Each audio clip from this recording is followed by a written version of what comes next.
Good evening. It's not midnight, and we're happy that we're not in Columbia after that. What a basketball game was played, and Kentucky won a basketball game. Zack Geoghegan, 72-63 victory for the Cats over the Gamecocks. Where I think the biggest takeaway is that South Carolina not good, Kentucky not good for most of the game, but did just enough down the stretch to pull off the victory. Turnovers a big talking point. 15 of them for the Cats. Only it was another 15-15 game. You've been pulling up that stat, and they continued it yet again. 13-13, 14-14, 15-15. Wow. I hope the streak does Not not ideal. continue. But 39, 28, and 72 shooting splits led by Denzel Aberdeen, 19.6 of 12 shooting, but big 4 of 6 from deep. Basically kind of created the separation in the first half and gave the life that Kentucky, they gave it up every once in a while, but sparked the life in the first half that allowed them to kind of control their destiny the rest of the way. But not pretty, Zachary, not pretty. No, it was downright hideous basketball for, I don't know, 90% of this game, especially early on when South Carolina was 4 for 8 from three. Kentucky was just struggling to do anything. Like, I think South Carolina went ahead as much as 12 to 5, something like 7 point lead. Yep. 12 to 5 early on. And it was, I mean, every bad thought that could possibly pop up into my head was like all of those were just racing through my mind at the same time. It was ugly basketball. And then even when Kentucky started to find a groove a little bit, they still couldn't do the thing where they step on the other team's throat and try and bury them late. Shout out to Colin Chandler for hitting a big shot late. That did help and was kind of the cementing. Yes, see, we kind of spoke that into existence a little bit. We'll pat ourselves on the back for that one. But yeah, man, that was ugly basketball. Otega Oweh had 8 points, first game all season. We just spent a lot of our pregame video talking about how good he's been, and then he lays an absolute stinker.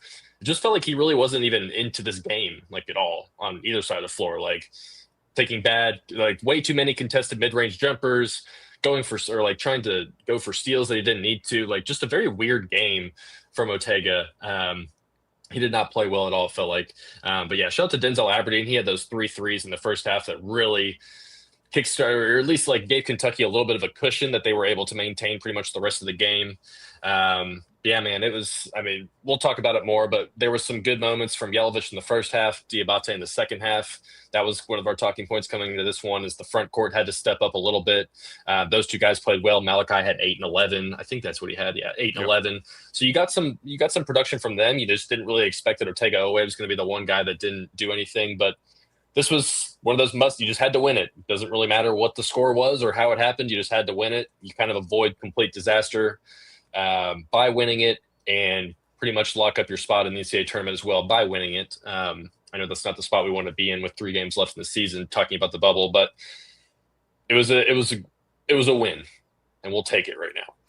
It's always a win with our friends Friends of Coal. Friends of Coal is dedicated to informing and educating Kentucky citizens about the coal industry and its vital role in the state's future. We provide a united voice for an industry that has been and remains a critical economic contributor to Kentucky. By working together, we can provide good jobs and benefits for future generations. Coal is resilient, reliable, and affordable. Friends of Coal is a volunteer organization. All are invited to be part of our organization, which consists of proud Kentuckians as well as residents from beyond our borders. Head to friendsofcoalkentucky.org to learn more. I didn't love Otega tonight. I was really, really disappointed. This was a game he had a 30 game streak of double figure scoring going in, matched only by Malik Monk.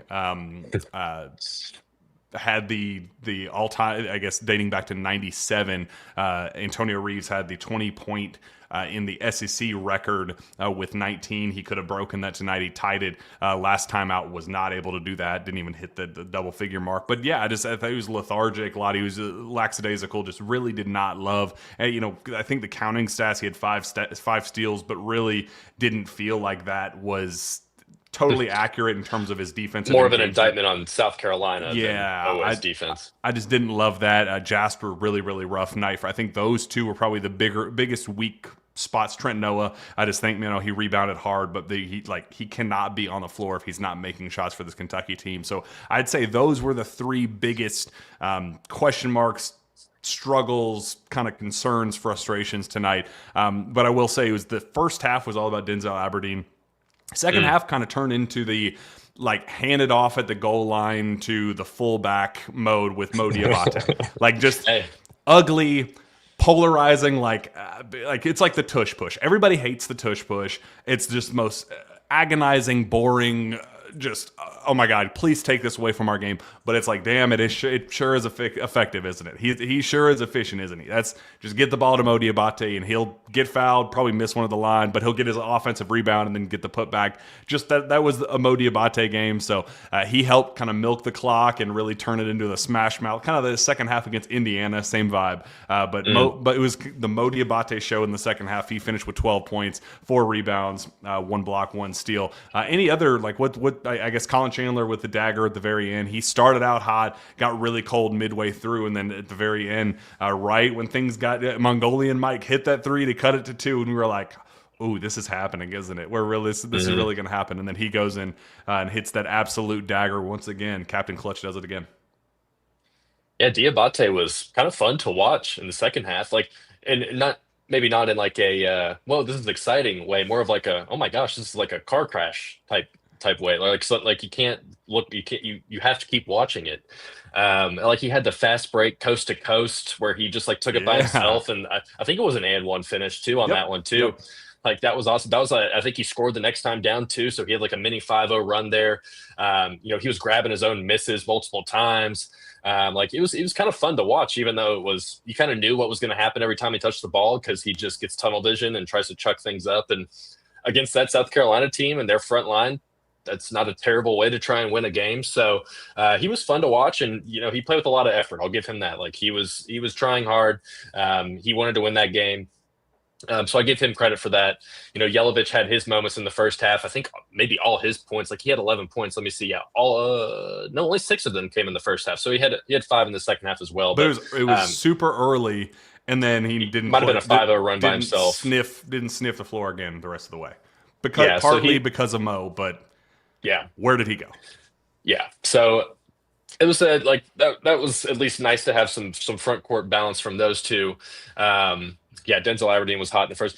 Jasper Johnson had 3 turnovers and 3 shots. He did not look like he was even remotely into this game, or or should even belonged on the court at times. It was just a really rough game for him. Trent Noah, like you said, missed all his 3-pointers, and he is great. He had 5 rebounds in 6 minutes. He does for some reason just has a great nose for the ball.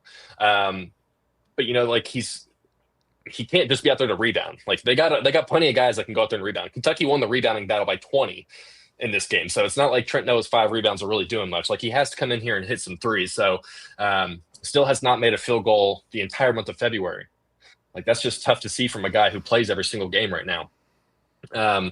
Brandon Garrison had a couple of fun moments where it was some playmaking moments, kind of some regular Brandon Garrison moments as well. I'm just going up and down the roster right now, looking at everybody that played. A couple of missed dunks. That was fascinating. He had a missed dunk as well. Ortega had a pretty wild missed dunk.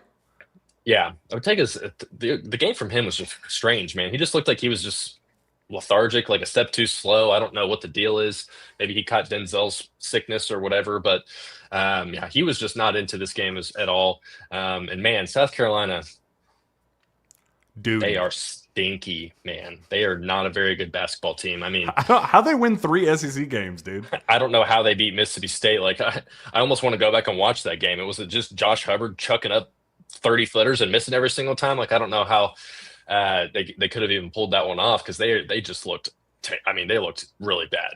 That's a bad basketball team. Shout out to the Big Blue Nation, though. Multiple Go Big Blue chants. They came through the TV. There was the Kentucky bench, behind the Kentucky bench was just a wall of blue going up from the front row all the way up to at least what they were showing in the arena, which was kind of weak, kind of dead. As we said beforehand, $4 tickets. Yeah, $4 tickets couldn't even get people in there on a Tuesday night. So that's depressing for several reasons. But no team shot better than 40% from the field. No team shot better than 30% from 3. Kentucky just dominated the glass, had 14 or 18 offensive rebounds to South Carolina's 5, dominated them in fast break points, 26-7, 14 more points in the paint. Kentucky won every single category, and they still like barely had to sneak this game out at the end. So it's just when you look at the team by team stats, you're like, man, it feels like Kentucky should have won that. They even had 9 more shot attempts than South Carolina, and really just kind of barely snuck this game out at the end there. And the turnovers are just becoming like, I mean, it's like a plague of an issue right now. Like you said, what was the stat, Steven? If you can, or here, I can actually pull it up real quick. Brandon sent it to us. Kentucky has 56 turnovers in the last 4 games. That's a lot of turnovers. Denzel Aberdeen, on the other hand, in that same span, has 16 assists and 3 turnovers. So it's everybody else but Denzel doesn't know how to pass or take care of the ball right now.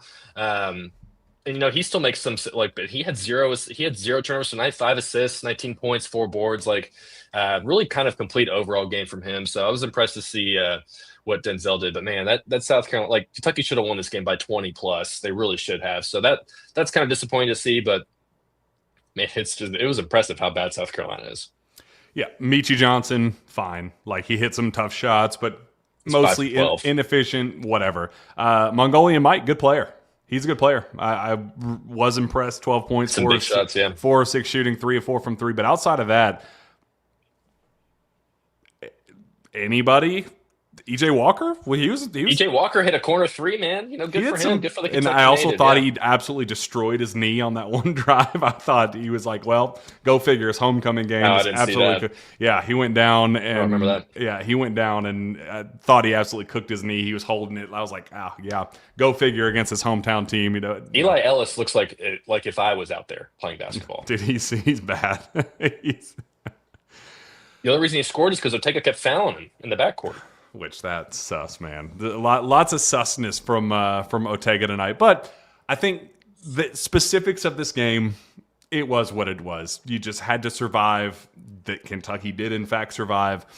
The big question is, did this solidify Kentucky in the NCAA tournament? I say yes. I think probably this point forward, you avoided any more bad losses added to your resume. And now you host Vanderbilt.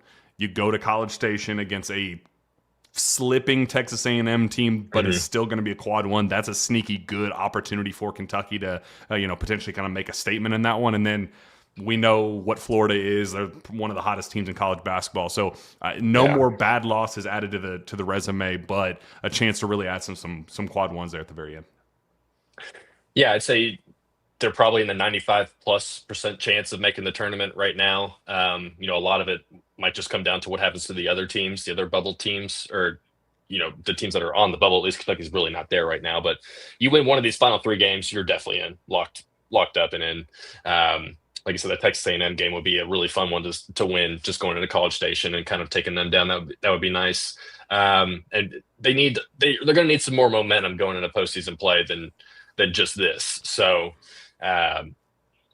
very good. Some good opportunities to now boost your seed back up. You can try and get yourself back up to a 6 or what are they right now? An 8 seed is what Lenardi has them as. So back up, you win 2 of these 3, or hell, win them all. You're back up to a 5 or a 6. But I think at this point, everyone's just going to try and hope for just stealing one of these games.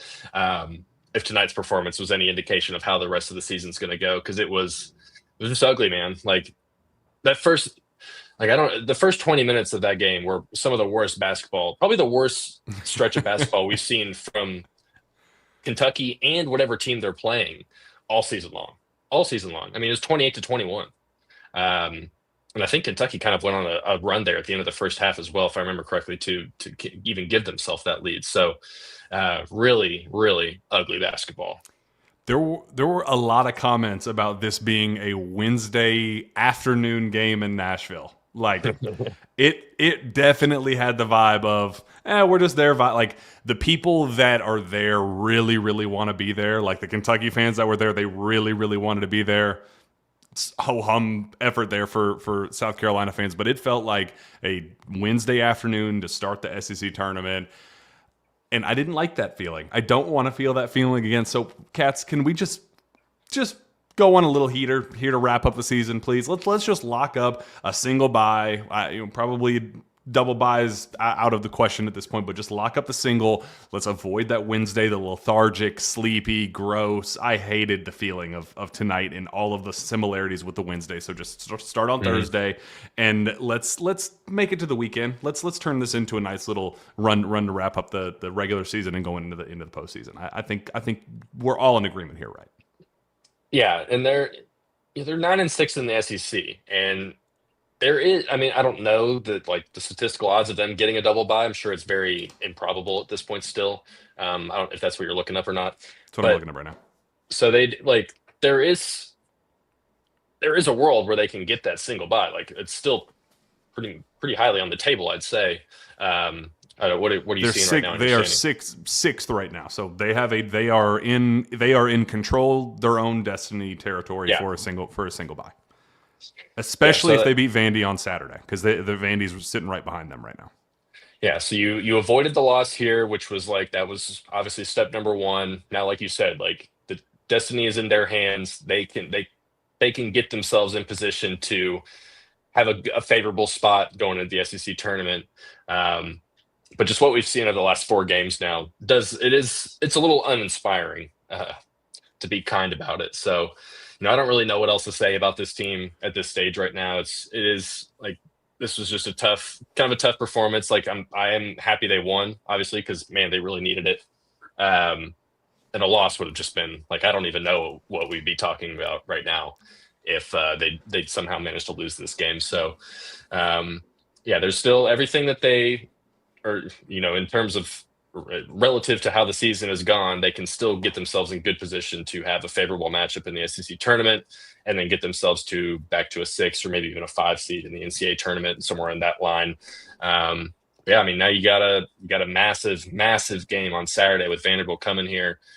The team that smacked you by 25 a few weeks ago, or even a month ago at this point now. So, and I think Vanderbilt's kind of slipping as well too a little bit. So, a good opportunity for Kentucky to go in there and steal one. And if you win that game, then, we could talk ourselves. I can sunshine pump and talk myself into this team, maybe splitting the final 2 or winning the final 2 after that. So that Florida game is just going to be tough.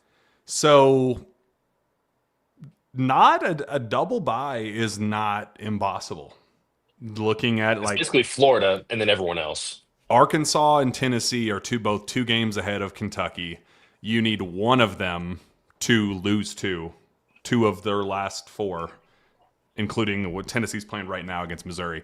You need 2 of them to lose 2 of their last 4, and in Kentucky to take care of business, and they jump up to either the 3 or 4. So it's there. You have put yourself in position. It's highly unlikely, but Kentucky has put itself in. Hard to envision that after what we saw tonight. After a disgusting rock fight where it didn't look like neither team wanted to win, wanted to be out there.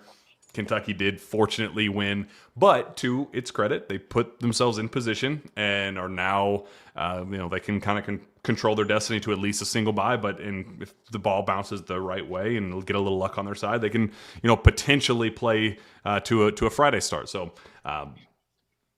I think that's all you can probably say about tonight's matchup. We can say more about our friends at Parlor Pizza and how delicious they are and all the good that they bring to the world with their delicious pizza and house smoked wings and delicious pints and happy hour 2 to 6 Monday through Friday. A Parlor Pizza player of the game, shall we? Zach, what are you thinking? Denzel. I think it has to be. It's either him or Mo Diabate for me, at least. But I think just from how we've talked about this game for the last 19 minutes, the only positive has been Denzel Aberdeen. 19 points, 6 for 12 from the field, 4 for 6 from 3, hit those 3 straight threes. Was it 3 straight possessions he hit those threes, or I kind of forget exactly. It was 3 within a 90-second period. Yeah, it was massive. That's kind of what blew the game open in Kentucky's favor. But then 5 assists, 4 boards, 0 turnovers, 37 minutes. One of his better games, and they really needed it as well from him. So good job from Denzel Aberdeen. He's my Parlor Pizza player of the game. It was 3 straight possessions with three straight makes. So yeah, pretty impressive. If you're going to do that, I'm going to go with Mo Diabate for taking the game over down the stretch. Kentucky gets across the finish line thanks to Mo Diabate and like a co-player of the game, because Colin Chandler did hit the official 3 to seal it, the captain clutch moment of the game for him. So 3 assists, 1 turnover for him as well. So not, we'll take that from him. Yep. So shout out to the Cats. Not the most aesthetically pleasing thing in the world, but a win is a win. That was the job that Kentucky had to do, and they accomplished that job. So appreciate you guys tuning in with us tonight. For Jack, for Zach, and for Steven behind the camera. Thank goodness the Cats are on top and got back on the win column, and we don't have to talk about a stupid 3-game losing streak anymore. Go Cats.